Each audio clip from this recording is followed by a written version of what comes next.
Hey friends, welcome back to another painting demo. Got a nice desert scene to show you today, and before we get too far into it, let's take a closer look at that reference photo. Alright, so this is a scene from Pima Canyon, just south of Phoenix. It's a beautiful area, beautiful nature preserve. It's actually where I go running with my trail running friends. I'll tell you more about that later, but for now, let's take a look at the scene. So this is a evening scene. Late evening. We've got very warm light being cast onto this mountainside. Nice long shadows, which really is emphasizing and highlighting the texture of the land and of all these little rocks and bushes.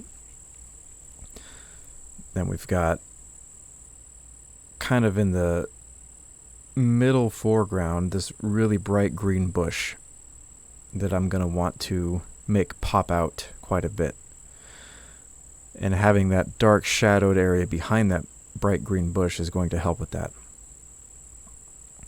So the shadows are fairly complex in this scene, and my goal is going to be connecting all of the shadows and everything else that's middle value into one big shape across the scene, and I think I'll be able to do that. So let's get back into the painting. Alright, so I've got both sides of my paper wet down so that it lays flat without me having to tape it down. It'll also help it stay wet for longer. And I'm just going to drop in a pretty simple sky. But as it goes down and to the left, you'll notice that it lightens up quite a bit and there's a bit of a glow happening there from the sun. And I really want to try to capture that. So I'm going to leave the blue right where it is. I'm going to stop painting that blue, and then I'm going to drop some burnt umber, a very light wash of burnt umber right in that white area. Just some warm-ish kind of color, and then I'm going to blend that into the blue.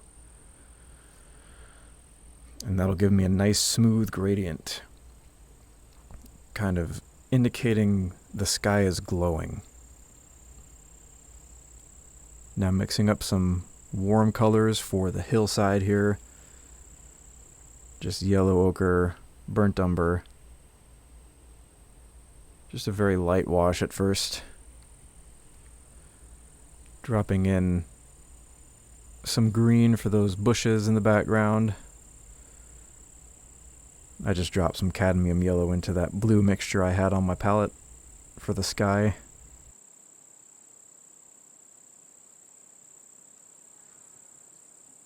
In this first wash, I'm only concerned about painting the lightest values, essentially painting the color of the light itself,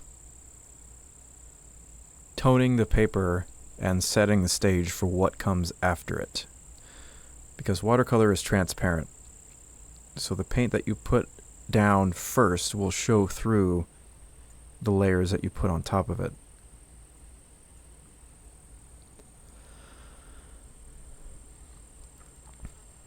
Kind of painting a cooler gray on that left side since that's all going to be covered in shadow anyway. Dropping in some more green for those bushes, those Palo Verde trees.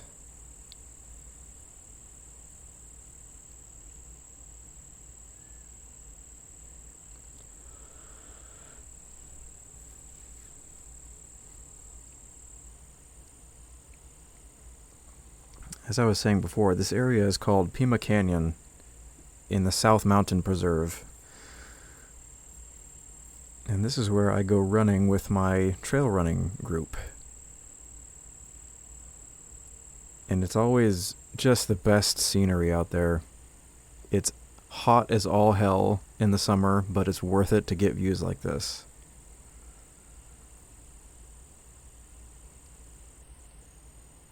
So there's that tree that I'm going to want to make pop out quite a bit. So I want to make sure that I get that green nice and vibrant right from the start, so that when I paint around it and make the surrounding areas darker, that green will really pop out.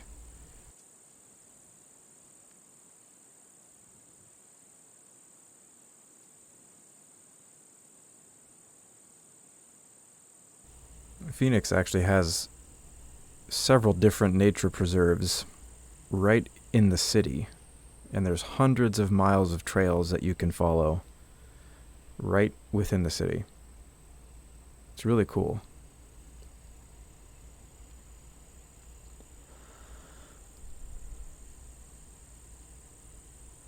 I really want this first wash to be nice and smooth and clean, so I want to cover the paper in one go without any area drying before I paint into it, if I can. That'll make it look clean and fresh. And I want all the colors to touch each other and to kind of blend into each other just a little bit.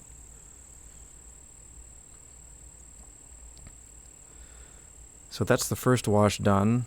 We're going to let the paper dry. Then we're going to continue with the second wash, which will be for middle value.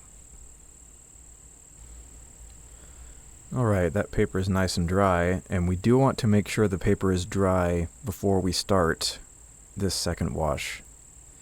If the paper is too wet when you start the second wash, your paint can kind of be fuzzy, and the edges of your shapes will be indistinct. For certain kinds of scenes, that's actually what you want. For example, if I was painting a more misty kind of scene, I would maybe start dropping in some of these colors while it was still fairly damp. But in this case, I want all of these shapes to be nice and tight with very sharp, hard edges. So I need the paper to be dry.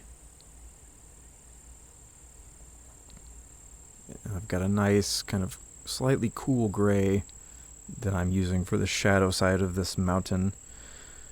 It's just cobalt blue and burnt umber. It's a pretty go-to color combination that I use for gray. You can also use cobalt blue and burnt sienna. That works pretty well. There's honestly many, many different ways that you can get gray.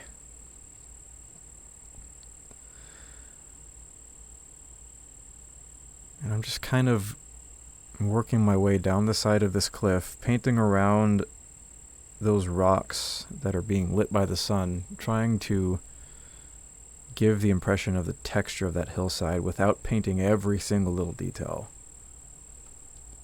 As that hill curves around into the sun,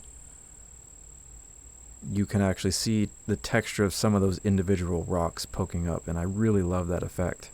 So I'm spending a little extra time really trying to portray that. Dropping some shadow right into that little Palo Verde tree, which then connects into the cast shadow from that same tree, and that then connects into more of those shadows on the ground from different rocks and bushes and stuff. And notice how this is all forming one big shape. This darker shadow, everything is touching and connected. I want to try to connect that middle value tone across the entire scene, if it's possible. Now starting to paint the shadow shapes in those rocks on top of that ridge, which kind of silhouette against the sky. That's a very prominent feature of this painting, and I'll be coming back to it later to add some more depth to it.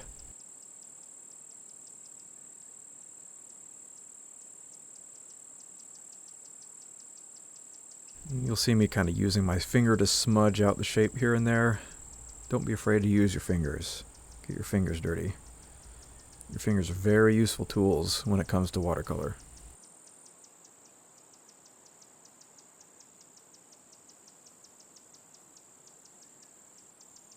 And just kind of trying to capture the texture of this hillside.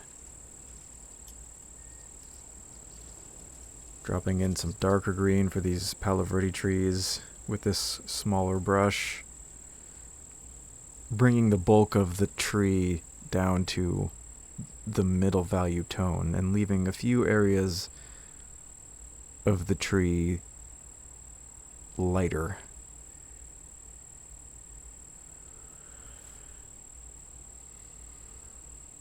Dropping in that cactus. and the other cactus in the background. Those cactus create a really interesting vertical element. Most of the elements of this scene are horizontal, like because of the long cast shadows, and those cactus really help break up that horizontality. Is horizontality a word? I don't know. I think I just invented a word. It just adds a nice little bit of interest to the scene, and it's such an iconic feature of this landscape. The saguaro cactus.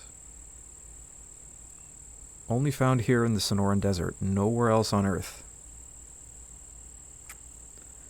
In fact, it's a protected species, and they have these special trucks, these little like Ford F-150s that you'll see around town with the bed has been modified so that they can actually uproot a saguaro cactus and lay it down across the bed of the truck on this little pad.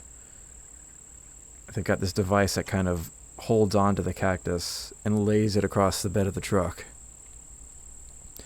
Because you cannot kill a saguaro. It's a protected species, so they have to relocate them if they're going to build in an area with saguaros. So you'll see trucks driving around town with the giant cactus laying across the back. Only in Arizona will you see that. So while that shadow side of the hill is still damp, I went ahead and mixed up a slightly darker mixture of gray and also a slightly warmer mixture, and I dropped in a little texture into that to show those darker rocks within the shadow. And just doing that little bit of extra texture immediately made that hillside look so much more realistic.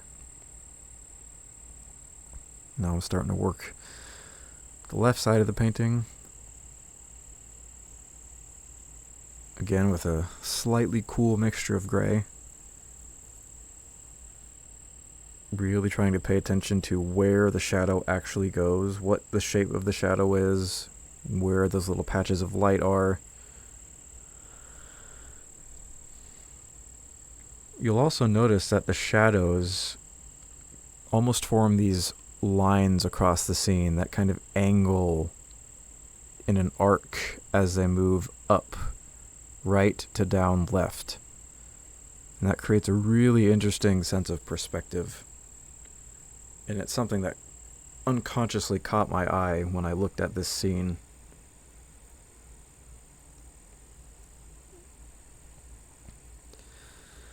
Yes, I am a trail runner, which is just another way to say an insane person, especially here in Phoenix, doing it in the summer. This is brutally hot, but it's the best medicine for my brain that I've found. And I get to find really cool scenes like this to paint. So there's that benefit of it too.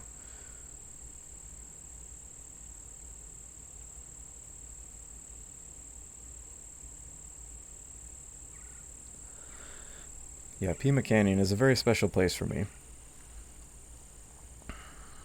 Because this trail running group that I found have become some of my best friends. About a year ago, I realized that I have a lot of friends, but not a single one of them lives in my city. They all lived in Canada, Argentina, Utah, California, everywhere but here, and I decided to change that. So I went out looking for a group of like-minded people that liked to do kind of outdoorsy things, and I found this group, and it's been absolutely amazing. It's good to have friends that you can actually see in person. So here you see I'm painting around that Palo Verde tree, and you see how that immediately made it pop out by adding that darker shadow around it. And I'm actually going to go and darken it even further in the third wash when I add in the darks. So I'm just continuing working that shadow across the wash there, working it into these little bushes on the side of the trail, essentially using the color of the shadow to carve out the shape of the highlights. That's called negative painting. When you paint around the shape that you're trying to create instead of painting the shape itself. It's a very unusual way to paint, and it takes a little getting used to, but it's very satisfying once you get the hang of it, because you can create such dramatic contrast.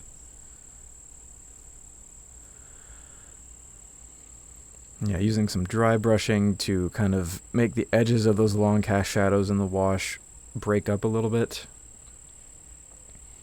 I think that's such a cool effect.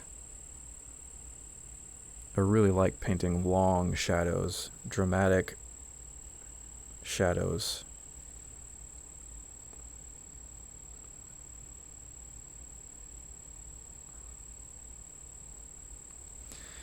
Things are really starting to come together now. At this point, most of the middle value shape is done, and I will be starting to add in some darks into the middle value shape. And I'm doing it while it's still damp because I don't want the shapes that are within the shadow to be too sharp for the most part. I want them to be a little more subdued. I'm just darkening up some of these cast shadows just a little bit more towards the base of those bushes, and then using my finger to smudge it out as it moves away from the bush. So that gives the effect of the shadow getting lighter as it moves away from the object that's casting it. Darkening up the base of some of these Palo Verde trees. Really just making them more three-dimensional.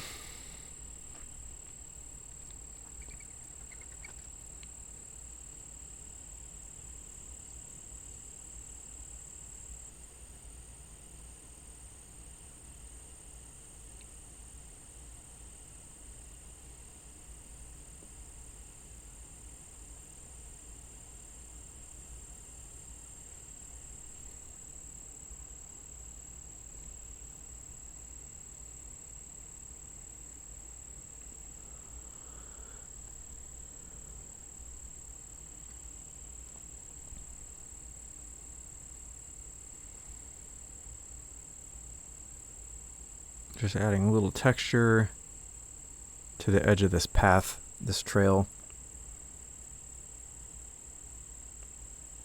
And I'm just going to keep working it until it looks right.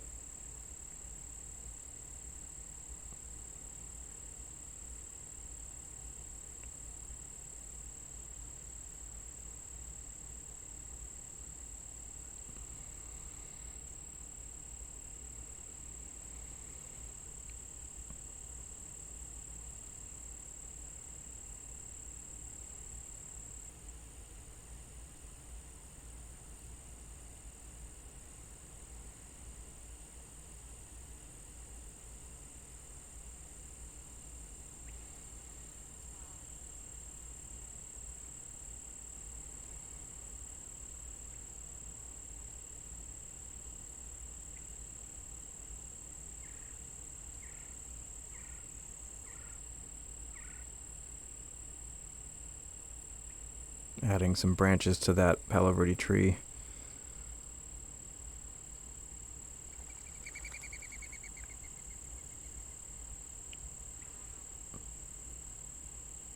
And just doing a little dry brushing in the wash, creating a little more texture. At this point, it's really mostly about adding textures, just layers upon layers of texture. Just darkening up the left side of the scene here to kind of anchor it in a little better. There are some bushes and shrubs and stuff in the reference photo, but I decided to not paint those.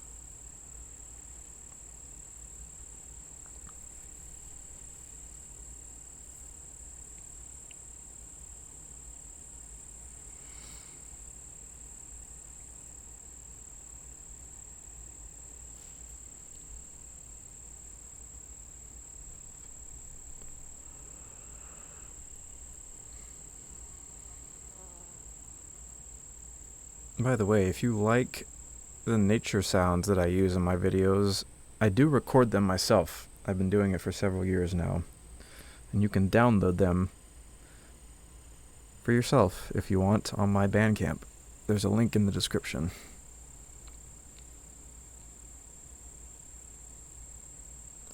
So just darkening up some of those areas in the background, helping create different layers within the scene.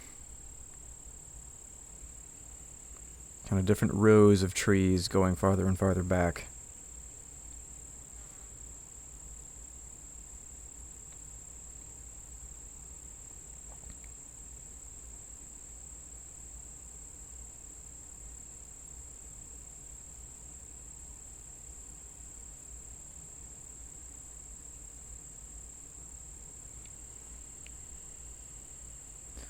Now what I'm going to do is I'm going to glaze over the light parts of this hillside with a slightly darker warm color, which is just burnt sienna, because I wanted to bring up the warmth a little bit more on the hillside where that setting sun is hitting it, and then leave most of the area of the wash as it is, with just a little bit of dry brushing with that warm color over the sand, because the sand is a slightly lighter color than the hillside, and I wanted to create that distinction.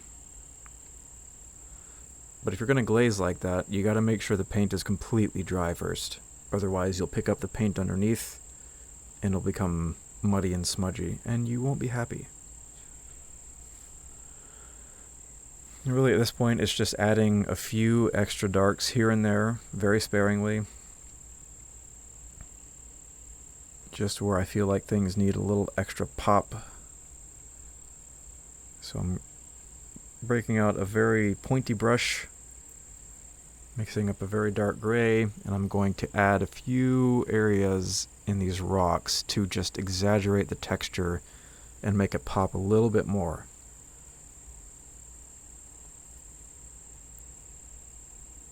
Just in a few areas. It's so easy to go overboard with this step, and I have killed many paintings by going too overboard with exactly what I'm doing now, because it's just so much fun to add those little darks and make things just pop right off the page. But if you make everything pop, then there's no focus of the painting.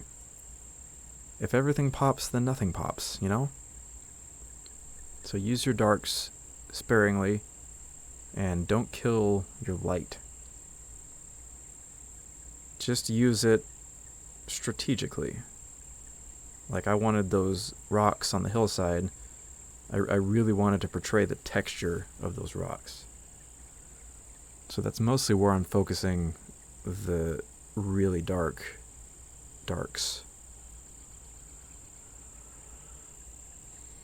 And I'm just going to use this very small pointy brush to add a few more details here and there, like branches, little tiny rocks, things like that. Just very, very small details.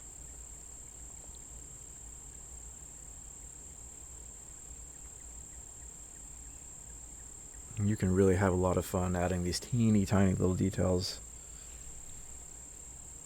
But again, don't get carried away. You've kind of got to know when enough is enough. If you find that you're having to force yourself to find more things to paint, then you're probably done. You shouldn't have to hunt for other things to paint. It should just stand out to you.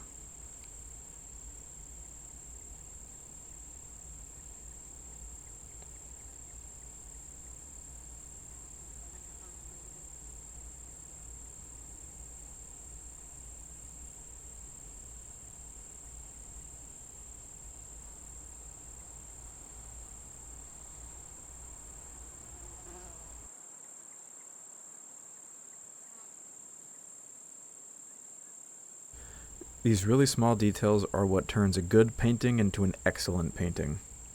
And knowing how to use and where to use those small details. That's what makes the difference. It's the details that your eye doesn't even consciously notice but it all blends together into the scene seamlessly. It just makes the illusion more convincing. Because remember, we as painters are illusionists. We are taking the three-dimensional world and transposing it onto a flat piece of paper with pigment and water. That's all we're doing. So how do we use pigment and water and a flat piece of paper in a way that it looks three-dimensional? Like you took a piece of the planet and stuck it inside a piece of paper. Always remember, we are creating illusions.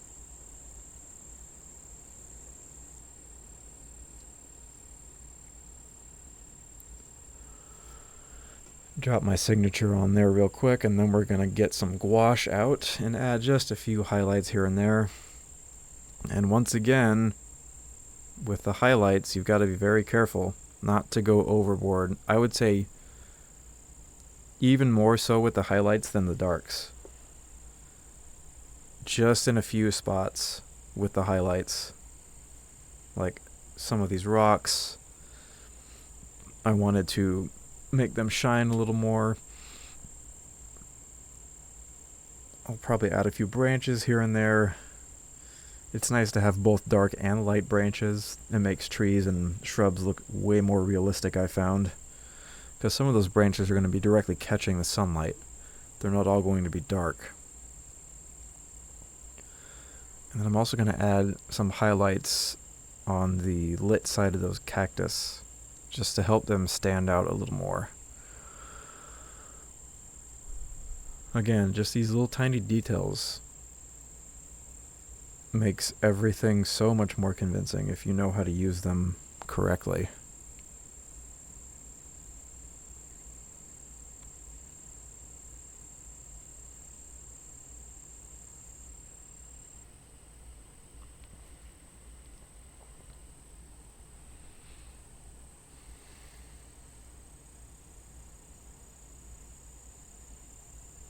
Yeah, we're getting pretty close to wrapping up this painting. I don't want to work on it very much more than this. I'm just going to do a little bit of splattering, add some of that nice sparkly dust in the atmosphere. And we're going to call this painting finished. I'm very happy with how this one turned out. I think I was able to capture my desert home nicely and capture the mood of this place. If you enjoyed this video, please do like and subscribe. And I hope I will see you on the next one.